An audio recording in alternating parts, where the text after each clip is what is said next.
Hi, I'm Lisa Singer. I am the Senior Director, Event Programming at Media Post, and this is Brand Insider.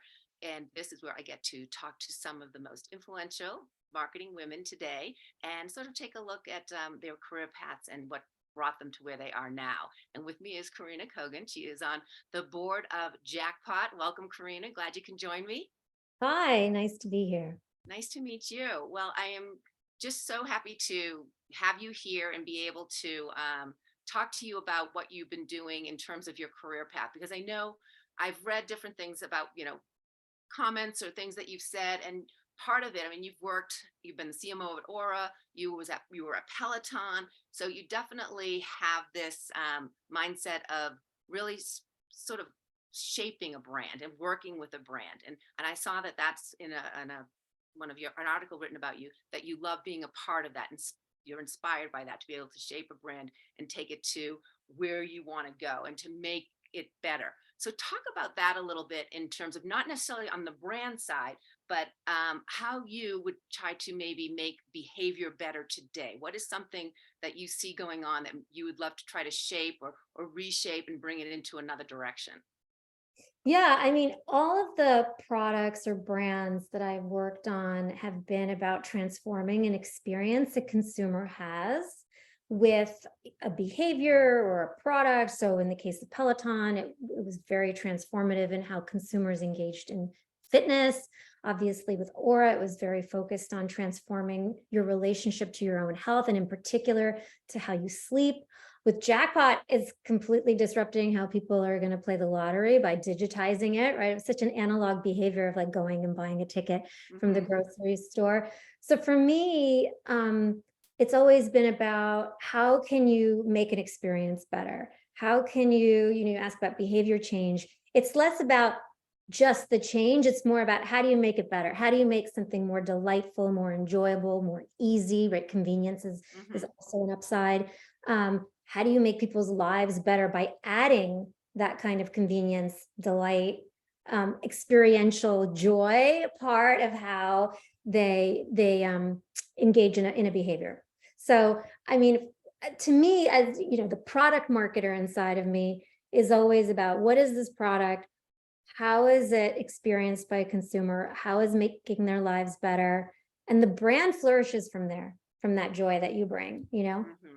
Well, and you even talk about with your career path in the sense of, as I mentioned, and you just said, with Peloton, with Aura, very cutting edge, but also technical, very tech savvy part of that industry, and then also health oriented. So, how much has that shaped your career? And when you were first starting out, say when you were first, graduating college, did you see, was that the direction you saw your career going, or did it evolve that way? Talk about your path and how you got to where you are today.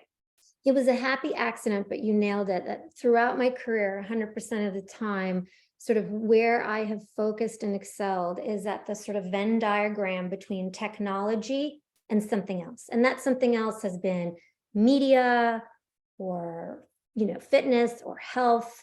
But it's always been about how does technology transform, disrupt, enable an experience or a product in a way that makes it better.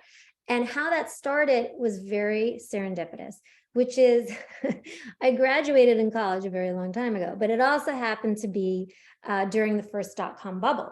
And I was living in San Francisco, and everything was being disrupted because the internet was just making its way through every industry and just changing how we did stuff. And there was a lot of money, obviously, in innovation, and a lot of startups were congregating around Silicon Valley, and in particular where I was.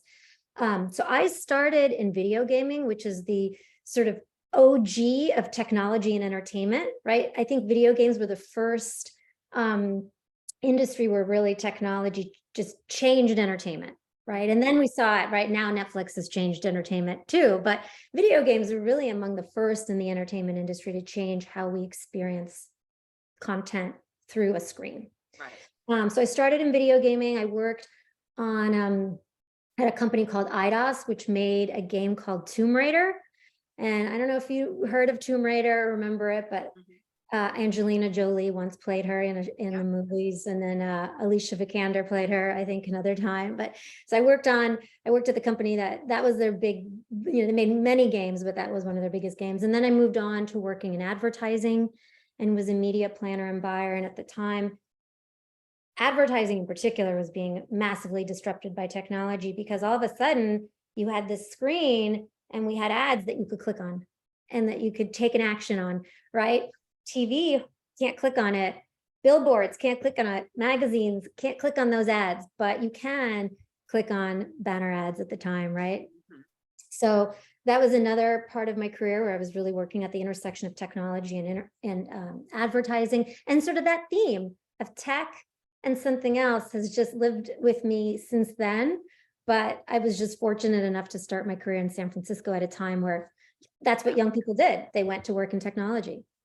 I'm curious, because, I don't necessarily have that tech gene in me, so it wouldn't have been a natural fit. Did you have that, or did you have to sort of adapt because you saw this is where it was going and you needed to have that sort of tech mindset? Oh gosh, it's such a good question. I think the answer is there was sort of an even playing field because none of us knew what we were doing. You know what I mean? It was like a first for everyone.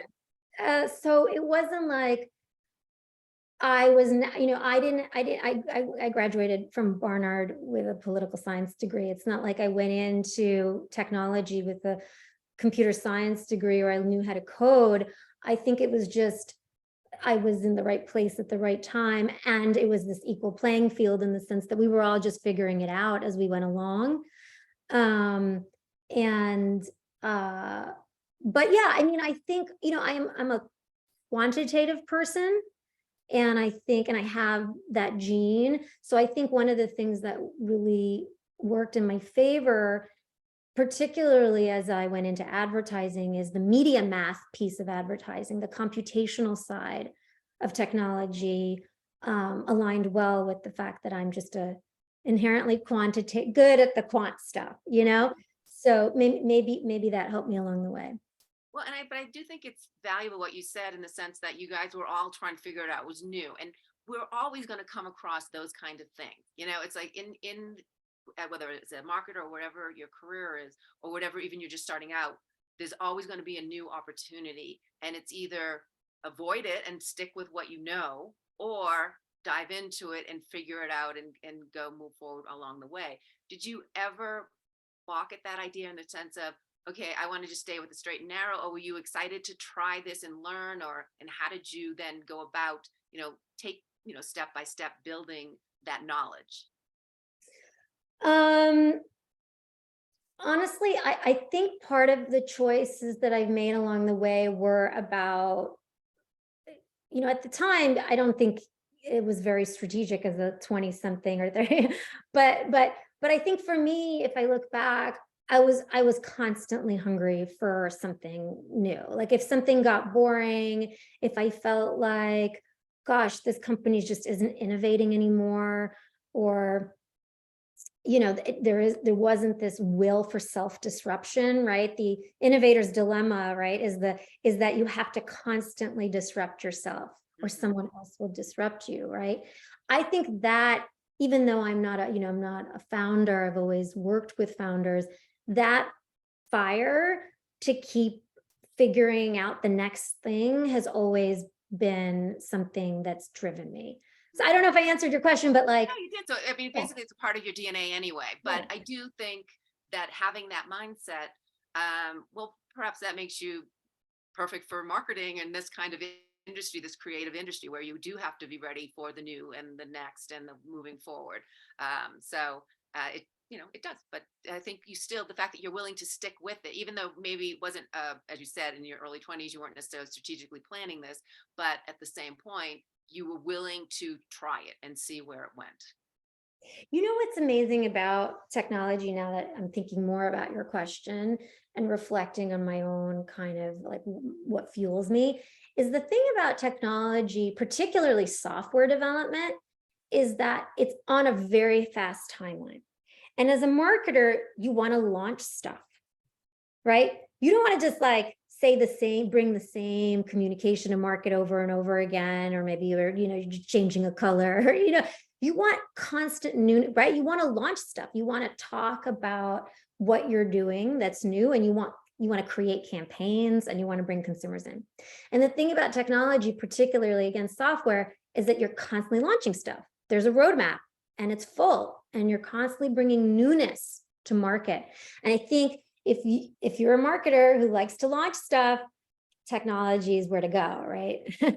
Because No, the it product very much development, is. like, yeah. So, well, I'm curious in terms of, as you said, you've had different, you've worked in the agency side, you've worked in different, with different brands.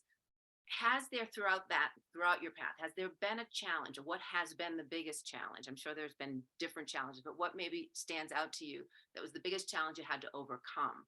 And how did you handle that? And, to bring you, obviously you got through it. Yeah. Well, I'm not gonna lie, the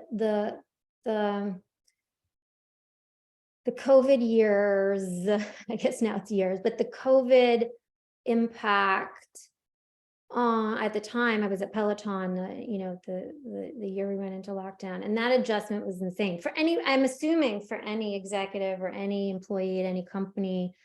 There's no playbook for that. Oh, figure out how to do everything you were doing, but now from home, in a completely distributed fashion. And then obviously there was all the supply chain disruption, and everything just changed. And I think that year was really challenging for so many reasons, like not even any one thing. It was learning how to work differently. It was learning how to, again, we had all those like constantly adjust what you were doing, because you just never knew what the next day was going to bring. In the case of Peloton, obviously demand shot up, and we had to all of a sudden keep up with that in a way that nobody was prepared for. We had this incredible content team that all of a sudden had to figure out how to deliver content from the instructors' homes instead of from the studio, because we originally had a studio, and all of a sudden the instructors were in their New York City apartments, and it was just a lot to adapt to very quickly. I think that team did a beautiful job, but it was incredibly challenging. So I'm sure anybody. How did you get through it? Like, what was, obviously everyone, everyone dealt with it differently, and everyone had, some people had much worse, some, wasn't as bad, whatever. Everyone had their own experiences. But for you personally, how did you sort of say, okay, this is what it is, now I can get through this or move forward? Some of the things that helped along the way was just like having a team that you could trust, and people that you worked alongside who had a sense of humor. And I think humor was important for us, from my team. Like we would joke about, hey, you didn't make your bed, or you're wearing a blouse up top, but are you wearing your pajamas on the bottom? A lot of us made those jokes. I'm sure you made those jokes too, but so that I think helped, just the trust and the ability to like take the edge off and kind of not take ourselves quite so seriously all the time. And have that safe space as a team to just like let each other into our homes and not, not judge or whatever, I think was great. I think that would help me personally get through that camaraderie that we had. Yeah. No, I agree. I mean, obviously the team and having those people that support with you, but also I think making it like finding humor in it. It's just like something's always going to happen. You might embarrass yourself saying a speech, or you might, whatever it may be. But if you find humor in it and you let people laugh with you instead of just feeling like, you can get through it. It's just kind of not taking yourself so seriously, or as you said, each other so seriously. Totally. I'll tell you this fun anecdote. I was doing we were doing an executive team exercise one day, and it was like, it was serious. And my daughter came into the screen with her underwear on. She was 7 at the time. And I was like, had to go off screen, and And like everybody just kept going. Like nobody's, it was so professional. It was so, the respect was so there. And just Mhm. that's a great example. I mean, because we really did go from working from home to living at work. Yeah. So, That's but great. You're, I'm sure your daughter, do you have that videotape so your daughter can see it? I don't know if they were recording. I should have asked, I suppose, huh? No, I like Yeah, that. good blooper reel. Yeah. So, well, getting it to you mentioned it earlier, and I've seen from just looking at your background and doing my little, I always do my snooping, and you're very data driven. You consider yourself a data driven marketer. And you mentioned in an article that you find that data helps to make things better. So I want to ask you personally, how has data made you better? And explain in what way, what that information, what that data was, and then what way. That how data made me personally better. Personally, not in job, not in work. We know data you use for, many ways to figure out who the consumer you're targeting is, who this is. But for you personally, that piece of data, that information that really made you better, learning that made you be able to do better, or whatever may be the follow up. Okay. Okay. This is going to sound like a work answer, but it actually transformed me personally too. Which is I had to take one of those Enneagram tests once, that it was like a self-reflection test that sort of scores you, and sort of puts you in a category of a sort of a type of person. And it's a, you get a score and a number, and then it sort of analyzes you, I suppose, little psychoanalysis. But I'd never done that before. I know now those types of things are really popular in a corporate setting, but I did it for the first time, maybe 4 years ago, and I was blown away by what I learned about myself. And then I proceeded to ask colleagues and others if they perceived me the way that this test said I was. And they sort of validated that. And it has changed me personally, not just professionally. Well, It has definitely made me more self-aware, and yeah, and maybe softened me a little bit. and I love that you asked people if they saw you that way, because sometimes people, you can take a test, and I'm guilty of it, that's supposed to tell you what, who you are and what you're like, and I'm like, I'm not that one, I'm taking it again. And I'm gonna figure, but you took it to heart and asked, and then did what you wanted to move forward to, improve or just make you more of who you want to be. Yeah, yeah. I mean, I took it to my husband. I was like, "Am I like this?" And at home, he's like, "Totally." That's so All funny. That's right. awesome. Well, But I think that says a lot about you, that you were open to that change, taking that. And I don't know what it said, so I'm not even, I'm using maybe the wrong wording, but like, it's just like when you say constructive criticism, as long as it's constructive, that's okay. Tell me those things that you think I can do better, or that maybe isn't working. And I want to hear those things, because then that's off. If you have to be open to that, you can't have such a thick shell that you just want to be, blindsided with, I mean, not blindsided, but just, blinders of who you are, and not try to make yourself better. Because especially as someone who is responsible for a team of people, you want to be able to put the best foot forward in a way that also works for you. 100%, 100%. Nobody's perfect. We're always growing and learning, and learning is a gift. Feedback is a gift, all of it. Yeah, Yeah. no, I completely agree. It may sting a little initially, but then, you kind of figure it out. Well, even talking about learning, and we both agree learning is good, and moving, figuring out moving forward, because that's how we grow. But is there anything that you have learned that you'd like to unlearn? Oh my God, you asked such good questions. It's a tough one. Have I learned anything that I wish I could unlearn? Um, I don't know. The thing about marketing, and in particular being a data-driven marketer, weirdly, is the answer is never going to be the same, because you know what I mean? Like you might go into something with an assumption, but like the data is so freeing, because it just tells you, I mean, how you would analyze it. I suppose you could have some bad habits, and but something I wish I could unlearn. You know what? This is a very sort of small tactical example, but I You know, right now, one of the things that's changing in marketing is kind of the environments that younger consumers and the types of messages younger consumers trust and respond to. So like right now, we're living in a world where influencer marketing is ballooning and blowing up, right? People are sort of ignoring traditional ads and really responding to recommendations from influencers they trust. And something that I have had a hard time unlearning as a marketer is my need or desire to want to control that message and constantly and like, because as a brand marketer, part of what you want to hand that influencer a style guide, and you want to give them the talking points. You want to give them a script. And the thing about the reason people like it is because it's authentic. It's more authentic. So actually giving the style guide and giving the script is counterproductive. Right.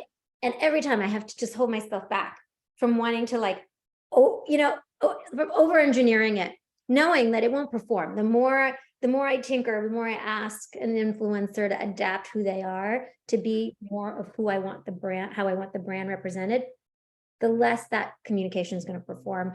But that's something I have to unlearn. Yeah.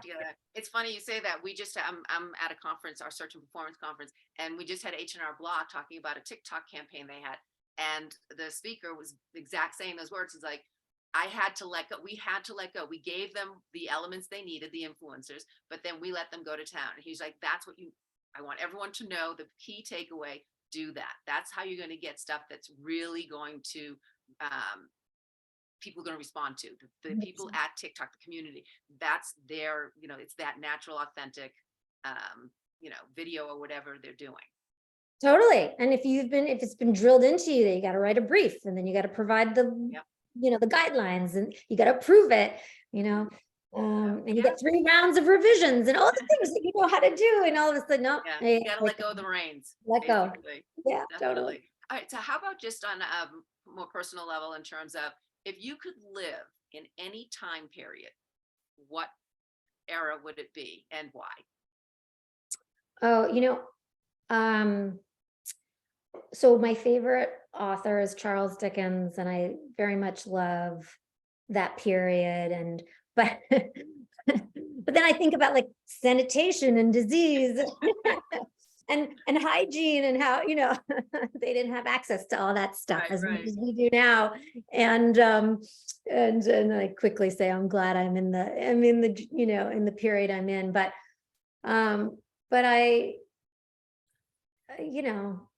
don't know. I'm a little bit of a romantic, and there's something about literature from that era that. Well, what is it specifically? Say you can shower and clean and do all the sanitary things. What is it about that era that attracts you, that makes you say, I would like to live in that time? Decorum, politeness. Like, we're all so crazy raw, these days. I don't know if you've gone on Twitter in the last, week. Not recently, but yes. It's like insanity. I'm a marketer, so I read I go to Insta, I read feeds, I follow things, LinkedIn, whatever. I'm constantly consuming, because marketers are essentially cultural anthropologists. It's my job to monitor everything in every space. And we're all so rude. People are just say stuff that they really should say differently or keep to themselves. And I wish we were all just a little bit more, a little bit more 19th century about how we behaved. I don't know. Maybe that's a misconception of how folks were back then, but they all seemed a little bit more that way.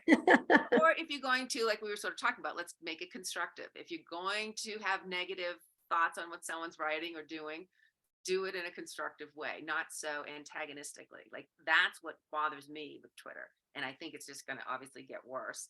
But it's just, you can make comments and disagree in an agreeable way, or in a more, as you said, sort of, congenial way, or being more that you're not just being so rude and yelling at someone. So I think. Yeah, I know. I just hope people that maybe everybody just needs to talk to me in a British accent, and then even if they're cussing at me, that nicer. Make things sound better. Yes, yeah. I actually my Siri, I switched to or not Siri, GPS. is Yeah. a British Oh, yeah. So it just voice. sounds delightful, Yes. right? I'm like, I was sick of Siri. And then but then I tried the British. I'm like, oh, this is just nice. It's more pleasant. I may be getting lost, but it's a little bit more pleasant. So I like that. You maybe, yeah, a Well, little late.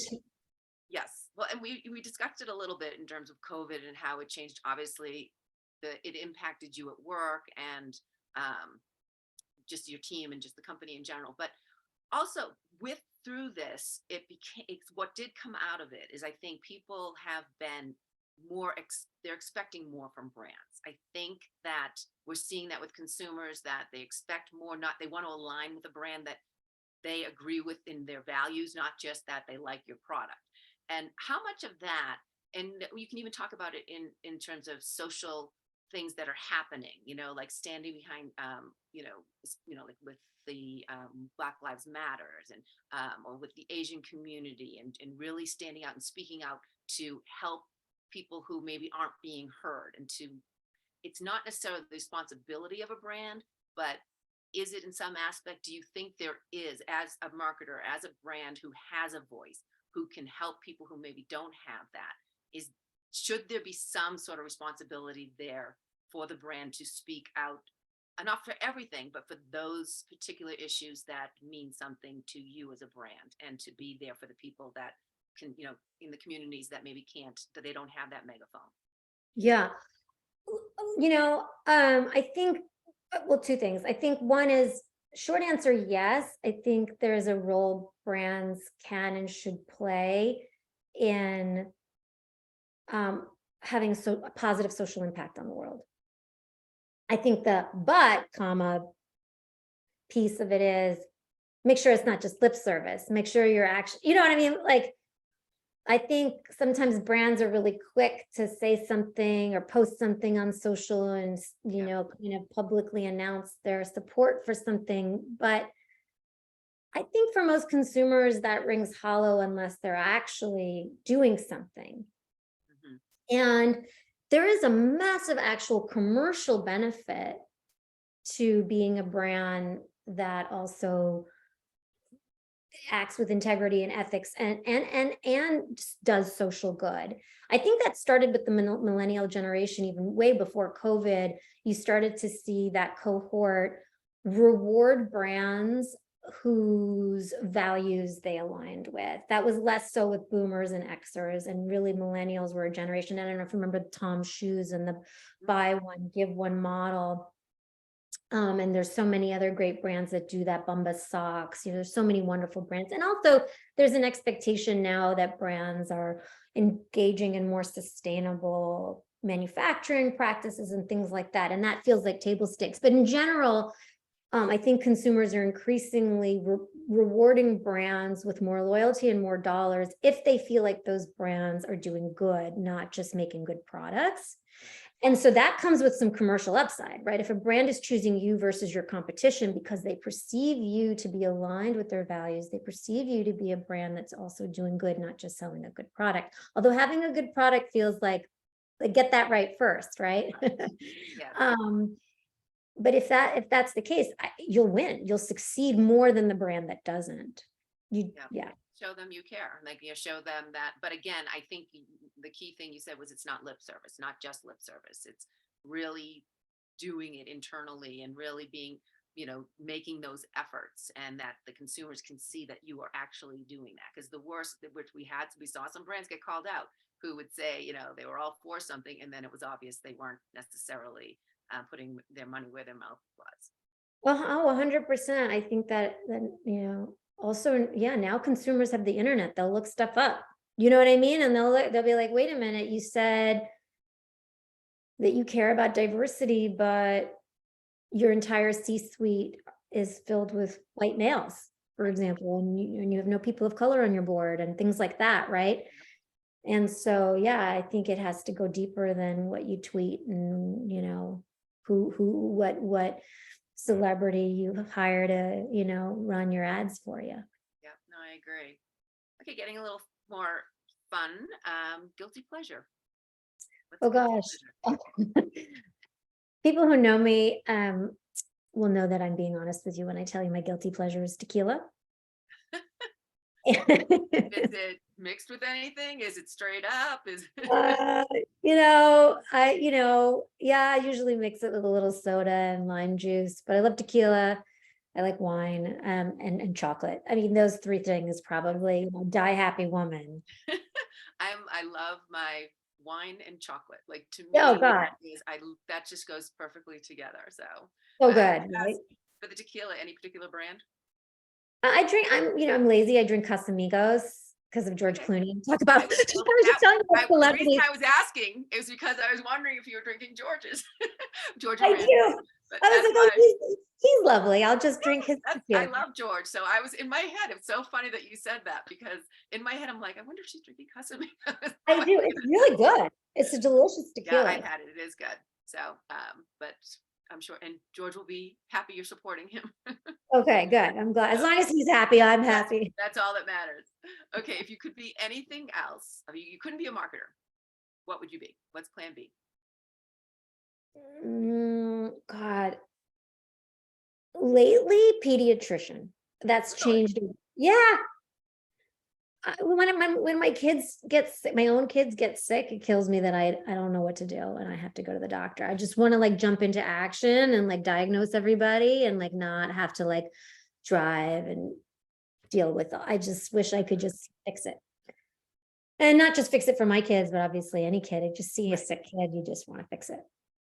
Oh, that's so nice. Very good. So you can't jump if you suddenly get like where you can't do any marketing anymore. That's not a career you can just jump into.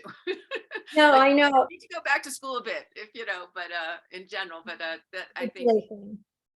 if you had thought about it earlier on, or there are people though who start whole new careers, even like a doctor in an older age. And I'm not saying you're old. I'm saying I'm just Oh, yeah. not at 18. You know what I mean? Like like I spoke with one woman I was for a show another show that I did, and she became a lawyer in her late 50s, I believe. And but she was like questioning with her friends, should I go to school at this age? I'm going to be 60, whatever. When by the time I'm a lawyer, and they're like, yeah, but you're going to be 60, whatever anyway. So you might as well be a lawyer. And I loved that answer. I thought that was so great. Like, it doesn't matter what age you are. If you really want to do something, not too late. So you can still go to med school. I, I don't want to go to med school. Definitely don't want to do a residency or something like that. But that sounds just miserable, especially if you're old and Can you tired. imagine? Yeah, Yeah, yeah. But I actually really love what I do. So the good news is I don't feel compelled to change. to But become a pediatrician. yeah, Okay, well, yeah, then no med school. We won't be med calling, school. Yeah, sending out the applications for you anytime soon. yeah. Well, Karina, Maybe thank you so maybe one of my kids will become a doctor. that is another, yes, that's a possibility. So, well, Karina, thank you again so much for doing this. It was really such a pleasure talking with you. I really appreciate it. Oh, ditto. I love talking to you. Thanks for having me. Good. I'm glad. And thank you for watching. And as I always say, if you have any women marketers that you would love to hear more about, hear their story, just let me know and I will do my best to get them. So thanks for watching. And Karina, thanks again.